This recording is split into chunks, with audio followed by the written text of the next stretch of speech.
Assalamualaikum warahmatullahi wabarakatuh. Halo sahabat kori-kori semuanya, kita ketemu lagi di Sinau bareng kori-kori. Semoga teman-teman semua dalam keadaan sehat selalu.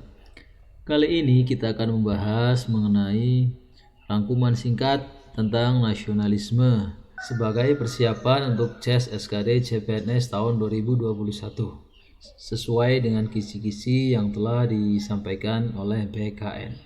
Bahasan kita kali ini akan mengangkat mengenai poin-poin penting yang sering keluar pada soal-soal tes SKD CPNS. Akan kita bahas dengan cara singkat dan jelas agar mudah diingat dan dipahami oleh teman-teman semuanya. Oh ya, bagi teman-teman yang belum subscribe, silahkan subscribe dan nyalakan loncengnya untuk mendukung kami agar bisa terus berkreasi dan menyajikan informasi yang mudah-mudahan bermanfaat bagi teman-teman semuanya. Nasionalisme adalah sikap yang sangat penting untuk dikembangkan dalam berbangsa dan bernegara. Negara yang rakyatnya menjunjung tinggi rasa nasionalisme akan menjadi bangsa yang kuat. Pengertian nasionalisme bisa ditinjau dari banyak aspek. Bisa dilihat secara aspek bahasa dan juga pendapat para ahli. Ada banyak para ahli yang mengungkapkan pendapatnya tentang definisi dari nasionalisme. Mengetahui lebih dalam tentang makna nasionalisme adalah sebuah keharusan bagi siapa saja yang cinta terhadap negara. Secara bahasa, nasionalisme adalah kata serapan yang diambil dari bahasa Inggris yaitu nation. Kata nation jika diartikan ke dalam bahasa Indonesia artinya adalah bangsa. Jika merujuk pada arti dari asal katanya, nasionalisme adalah sesuatu yang berkaitan dengan bangsa. Bangsa sendiri adalah sebuah rumpun masyarakat yang tinggal di sebuah teritorial yang sama dan memiliki karakteristik yang hampir sama. Menurut Kamus Bahasa Besar Indonesia, nasionalisme adalah sebuah paham yang mengajarkan untuk mencintai bangsanya sendiri. Dalam hal ini jelas jika nasionalisme sangat erat kaitannya dengan mencintai negara baik budayanya, masyarakatnya maupun tatanan yang ada di negara tersebut. Nasionalisme berdasarkan nilai Pancasila. Di dalam Pancasila, nilai-nilai akan nasionalisme juga sudah tertanam, khususnya pada sila ketiga yaitu Persatuan Indonesia. Dikarenakan dasar negara Indonesia adalah Pancasila, maka penting bagi kita untuk mengetahui pengertian nasionalisme sesuai dengan Pancasila. Bangsa Indonesia sendiri sudah paham betapa pentingnya rasa nasionalisme bahkan sebelum merdeka. Rasa nasionalisme ini telah tertuang dalam peristiwa Sumpah Pemuda pada tanggal 28 Oktober 1928. Kala itu Indonesia mengaku jika berbangsa satu, bertanah air satu, dan berbahasa satu. Hal ini menandakan bahwa bangsa Indonesia adalah bangsa yang kuat dan menjunjung tinggi nilai nasionalisme. Setelah Indonesia merdeka, nilai nasionalisme dituangkan pada Pancasila dan pembukaan UUD 1945. Namun pada pembukaan UUD 1945 juga ditekankan jika Indonesia yang mencintai negaranya dan juga ikut menjaga ketertiban dunia. Hal ini jelas menjauhkan bangsa Indonesia dari paham Chauvisme. Paham Chauvisme yang menganggap mencintai negara berarti bersedia melakukan apapun untuk negara bahkan bila perlu dengan menghancurkan negara lain. Contoh pemimpin dunia yang menganut paham Chauvisme adalah Adolf Hitler. Jadi jika merujuk pada paham Pancasila dan pembukaan UUD 1945, nasionalisme adalah sikap cinta tanah air dan menjaga persatuan bangsa dengan tetap menjaga perdamaian yang ada di dunia. Contoh sikap nasionalisme di awal kemerdekaan. Yang pertama adalah pertempuran 5 hari di Semarang. Pertempuran 5 hari atau pertempuran 5 hari di Semarang adalah serangkaian pertempuran rakyat Indonesia di Semarang melawan tentara Jepang. Pertempuran ini adalah perlawanan terhebat rakyat Indonesia terhadap Jepang pada masa transisi. Pertempuran ini dimulai pada tanggal 15 Oktober 1945 dan berakhir tanggal 20 Oktober 1945.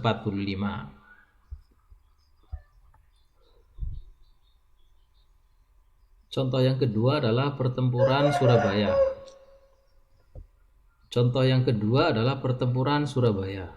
Pertempuran Surabaya merupakan peristiwa sejarah perang antara pihak tentara Indonesia dan pasukan Belanda. Peristiwa besar ini terjadi pada tanggal 10 November 1945 di kota Surabaya.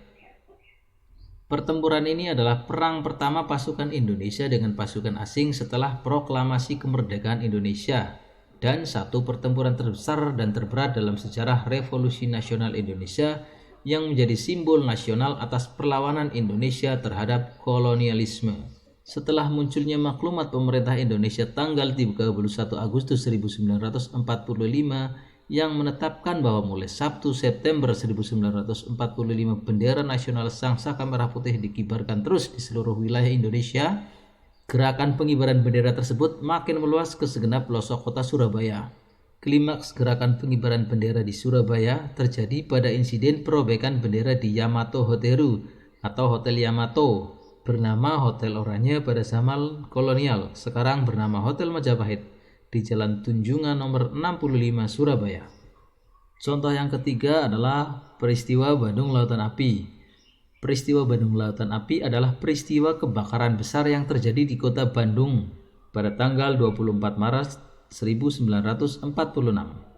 Dalam waktu 7 jam, sekitar 200.000 penduduk Bandung membakar rumah mereka sendiri, meninggalkan kota menuju pegunungan di daerah selatan Bandung.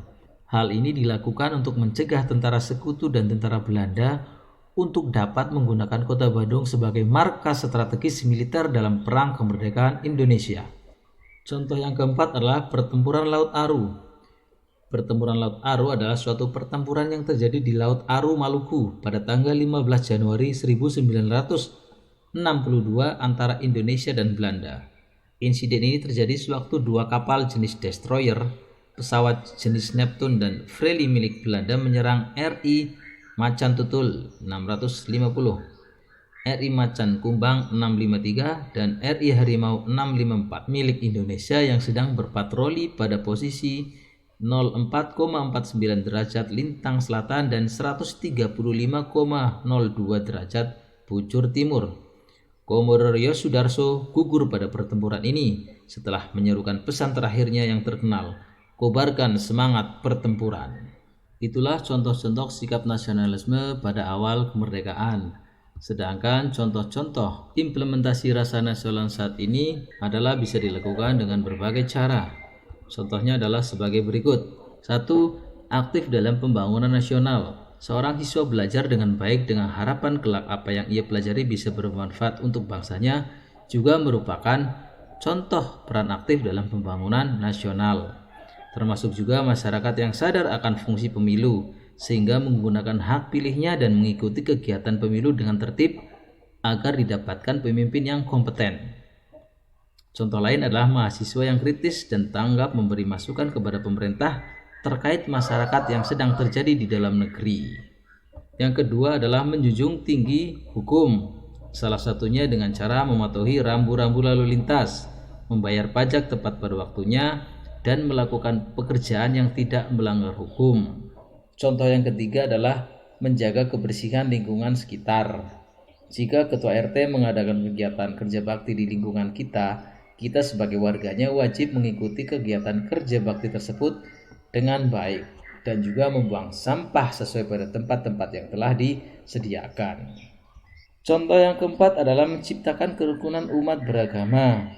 Karena penduduk Indonesia terdiri dari berbagai pemeluk agama, kita wajib melakukan tindakan-tindakan untuk menjaga kerukunan antar umat beragama. Salah satu yang dapat kita lakukan adalah dengan cara tidak mengganggu orang lain yang sedang melakukan ibadah, berteman dengan semua orang tanpa membedakan agamanya, dan ikut serta kegiatan gotong royong di lingkungan, misalnya dalam membangun pos kampling, saling tolong menolong ketika ada tetangga atau teman yang terkena musibah, dan juga menghargai pendapat orang lain di dalam musyawarah dan tidak memotong pembicaraannya. Contoh yang kelima adalah menggunakan produk dalam negeri. Untuk menunjukkan sikap patriotisme dan nasionalisme, sudah semestinya kita bangga dan sebisa mungkin menggunakan produk dalam negeri. Contoh yang keenam adalah melestarikan budaya. Salah satu dampak globalisasi adalah banyaknya budaya asing yang masuk ke Indonesia. Hal ini dapat mengancam punahnya budaya Indonesia sendiri. Untuk mengatasi hal tersebut, maka generasi penerus bangsa harus turut melestarikan budaya Indonesia sebagai wujud sikap patriotisme dan nasionalismenya. Oke teman-teman semuanya, demikianlah bahasan kita kali ini mengenai nasionalisme. Semoga bermanfaat. Dan jika teman-teman menginginkan file atau gambar rangkuman dari materi ini, teman-teman bisa bergabung di grup Telegram kami yang linknya kita sertakan di deskripsi. Sekali lagi terima kasih dan semoga bermanfaat. Wassalamualaikum warahmatullahi wabarakatuh.